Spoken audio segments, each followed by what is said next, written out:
Okay, so I am recording this now. Um, I'm happy to see at least two of you join me today. Hopefully, more pop in as we go along. Are there any, do either of you have any questions so far about the class? I mean, I realize it's only 3 days into it. Um, no questions. Okay, well, the intent and purpose of this first online session is just to show you how to set up MATLAB to um, do your homework, what files you need to turn in, um, show you a few settings inside of MATLAB that'll make your life a lot simpler, um, and then cover some of the basics of the class. Um, First off, we'll begin. This is an online class. We do not meet on a regular basis. It's go at your own speed as long as you keep up with the due dates. I do check my Canvas email more than once during the day and try to reply as quickly as I can. So if you have questions at any time during the day, feel free to pop me a note and I'll get to it. Um, the This is the first semester that we're doing the quizzes, so I'd like some input from everybody on your thoughts and feelings about them. If they're too time consuming or just anything you have to add, um, would be grateful. Um, so we know whether or not to continue with the quizzes or to change them, make them more gooder, more harder, more easier, or whatever. Um, Usually, the biggest question students have is the exams. There are three exams. If you're in the 1030 class, they will all be on MATLAB. If you're in 1040, the first two exams will be in MATLAB. The last exam will be on Excel. All of the exams will be in the testing center. I believe there are 4 testing centers now that are available for our testing. You will use MATLAB via All Access. If you've never used All Access, I highly recommend that you get in and get familiar with All Access before going to the testing center, because you have 2 hours to take the exam and you don't want to spend the first hour of that getting used to All Access and getting into MATLAB and getting the settings the way you need them to take the exam. They are getting more and more familiar with testing at the testing center, at least at the Redwood one. That's where most of my students have been going. So the staff there knows how to get you up and running quickly. But still, it would help if you're a little familiar with it before, especially if you're operating a Mac, because the testing center only has PCs. So not only will you have to get used to the testing center, but you'll also have to get used to the settings in a PC versus the Mac. It is an open book test. We will give you an electronic copy of the MATLAB for the first two exams for both classes, and then for the final exam for the 1030. We do not have an electronic copy of the Excel textbook, so you will be able to take in your Excel textbook. However, do not write in it, because if you write in your textbook, the testing center will not allow you to take it in. So just be aware. No notes, no homeworks. Um, uh, yeah, so you can use the online help inside of both MATLAB and Excel. I'll show you how to get into the online help in MATLAB here in just a second. Um, Homeworks are due on the due date. Anything turned in after the due date will be docked 20% up until the last day of the exam. Oh yeah, and I guess I should explain that a little more. The exam is on the calendar in I close that window? I must have. Um, in Canvas. Um, but the exam will, because of your guys are on an online class, you generally take the online class because you don't have a whole lot of free time. So um, when you look at the calendar here, um,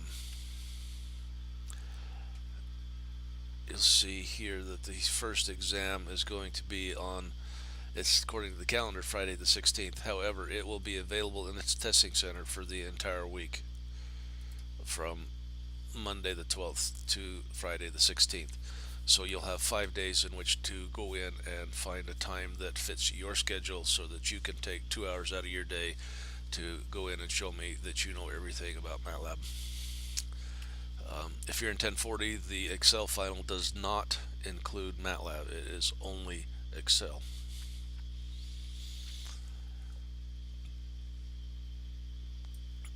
Um, well, that one didn't supposed to go down.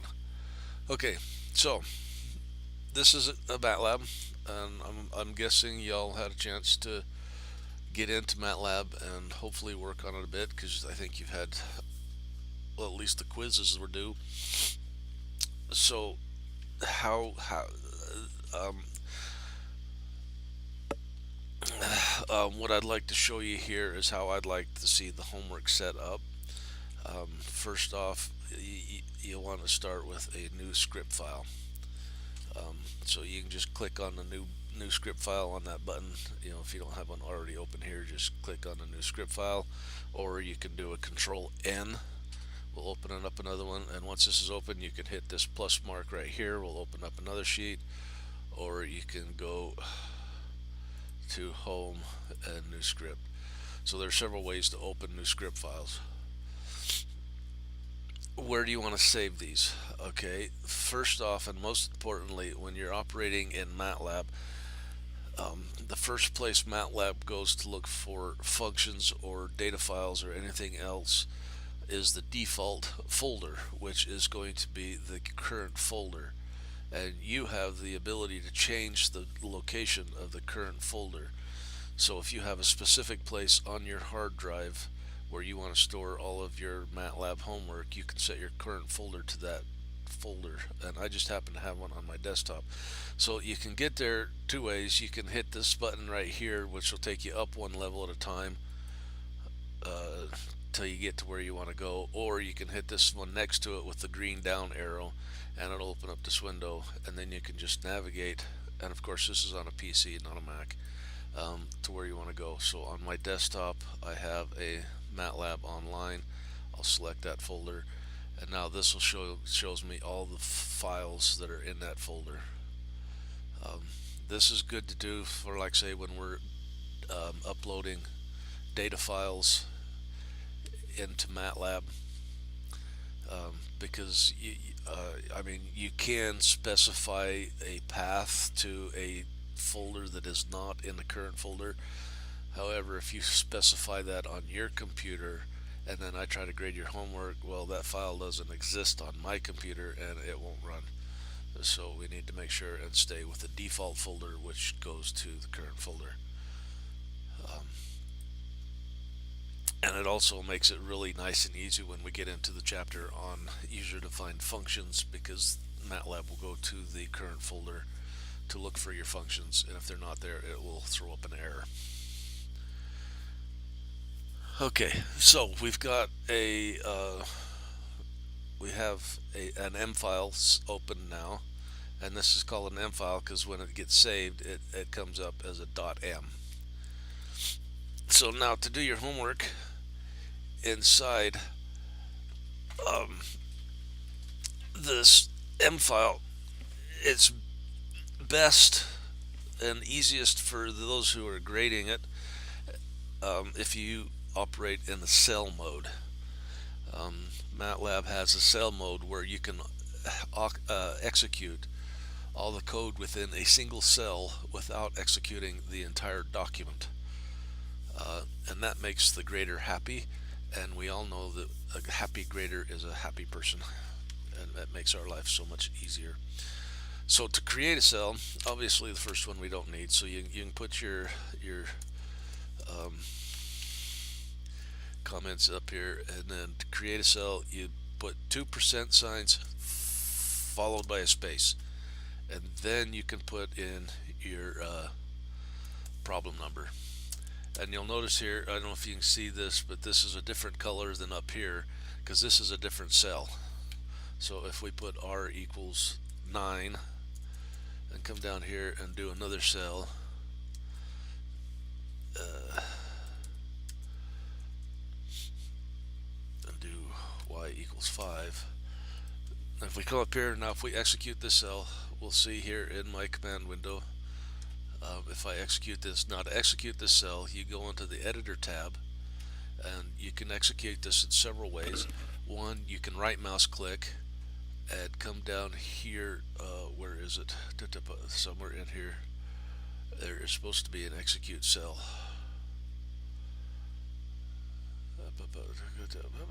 Execute current selection, and there it is. We see that R9. Or you can come up here and run section. If you want it to run the section and then advance control down to this one, you hit this one, run and advance, and you'll notice that this is now colored, meaning that that is now the active. I have personally created a keyboard shortcuts to do that, and that's where this control enter comes in. That's one that I created so that I can just do hit control enter, or if I do a control shift enter, it'll advance to the next one. Those are commands that I personally went in and made myself within MATLAB, because it just makes it so much easier to grade. Another way you can do, if you got lots of code in here,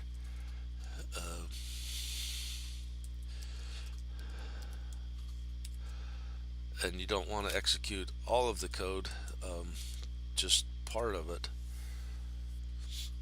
you can highlight this and right mouse click evaluate selection, and that will just evaluate that line of code and not the other one. You notice we don't have the area, but if we execute the whole thing we'll get our area. You can also, and I can't do this while I'm recording, highlight something and hit F9. If you hit F9 it'll execute what is selected. While I'm recording it pauses my recording, and I learned this very hard way because I was demonstrating and it wouldn't work, and I'm sitting there hitting F9, well, I don't know what's going on, and then 5 minutes later I realized that I'm not recording anymore. So, but it does work, trust me, try it on your computer. You'll see that it works, and it's kind of handy if you got a lot of code in here and you're having an error and you're trying to find it. You can go through your cell line by line executing it, and it'll bring it in, help you identify where your calculation error or your syntax errors are located. So now something you're going to get into really quickly here is the element operator. If you're doing anything in MATLAB, and you will be doing things with matrices, that's why we're using MATLAB. MATLAB stands for Matrix Laboratory. So this software was designed to work with matrices and vectors. So let's say we want to square each element in T. Well, if we go T and raise it, not a capital T, a little t, and raise it to the 2, it's not going to do it because this isn't the right size to be squaring a vector. Well, we don't want to square the vector, we want to square each element. So if you put a dot in front of the operation to which you are trying to do, that's just a period, it will now go through and you'll notice that it is now squared each of those elements. That's the element operator. That works with multiplication, it works with raising to a powers, and if you ever get into a situation where you want to divide a number by a vector, okay, you can't do that. That's the same as multiplying by 0. It just is not possible. You can't do it. So therein again is an instance where you need the element operator. Now it'll go through and divide each one element by element. Does that make sense? Or did I put you all asleep? Okay, cool. Um, so, um, what files do you need to turn in? Okay, you'll notice as you're working along, and I'm gonna have to someday find me some ASV files um, that I can store in there. I don't know if I got any hiding somewhere. Um, MATLAB creates what's called an ASV file. Um,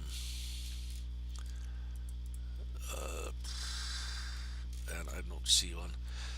What it is as you spend lots of time working on your programs. Well, let's do a save.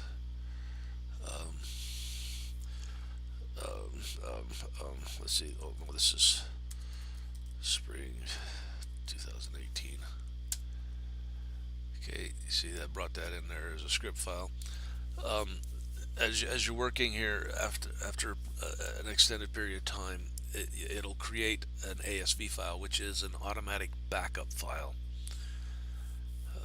So what happens is if for some reason the file you're working on becomes corrupt, you can't open it, you can take that ASV file, change the extension from an ASV to an M, and it'll give you back everything that was there the last time MATLAB did a backup. Now sometimes you'll get everything, sometimes you'll only get about 60 or 70%, but 60 or 70% is better than starting all the way over at the beginning. I think if we leave this here long enough, it'll create that file. Um, so you'll want to turn in just the M files when you submit your homework. That's all I need is that M file. When we get into the chapter with user-defined functions, where you see these are type functions, you'll also need to turn in each and every one of these functions. So that file, that homework assignment, you'll be turning in like 12 or 15 files. You can do an entire homework assignment in one M file. Just make sure you label each problem in a new cell, and then if there are several parts, then you can just do a comment inside here. There's part A and part B, or if you want, you can even make each part a cell.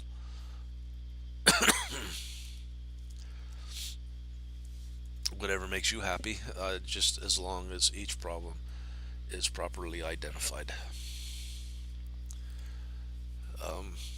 Now probably the biggest heartache I have is this little bar right over here. You'll see these orange lines, and when you bring your cursor over it, MATLAB's telling you that you should terminate the line with a semicolon to suppress the output to the command window. So students will do that just to get rid of that orange line over there. So they'll put semicolons on here. Well, the problem is when you do that and I run your code, it doesn't show anything over here. I see absolutely nothing. So if you want to do, suppress the output of your calculation lines, that's fine. But I have got to see the final answer.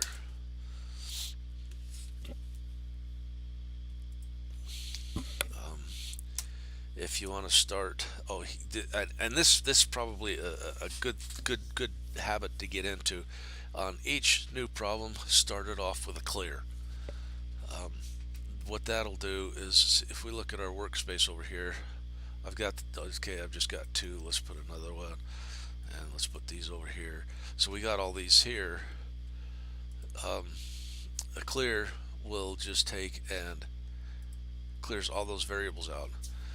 That's really important when you're working on a large assignment. You could come up here on this problem here, define r equal 9, and then you'll be down here working on problem 2.21, and you'll be working with an equation that has an R in it, um, get over there.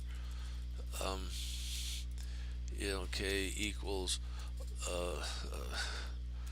cosine of R, and it's you've run this problem up here, and you come down here to this one, and you're thinking R is going to be pi, and you'll get this number. Well, that's not right, and you'll spend an hour trying to figure out why is that giving me a wrong number. That's because you defined R clear back here in this problem that is not related to this problem whatsoever.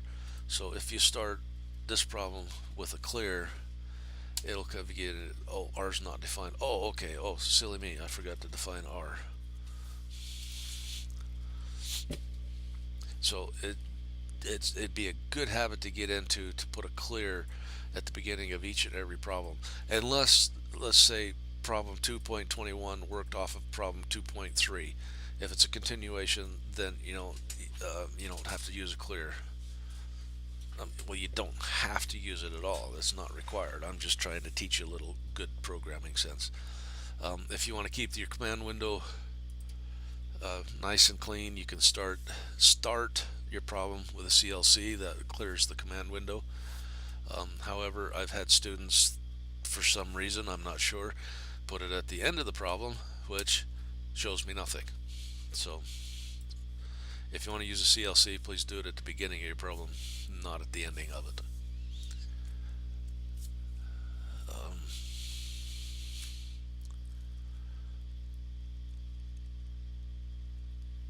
I think that's all I have on my notes that I cover for the first session. Are there any questions, comments, wants, needs, desires, concerns, complaints?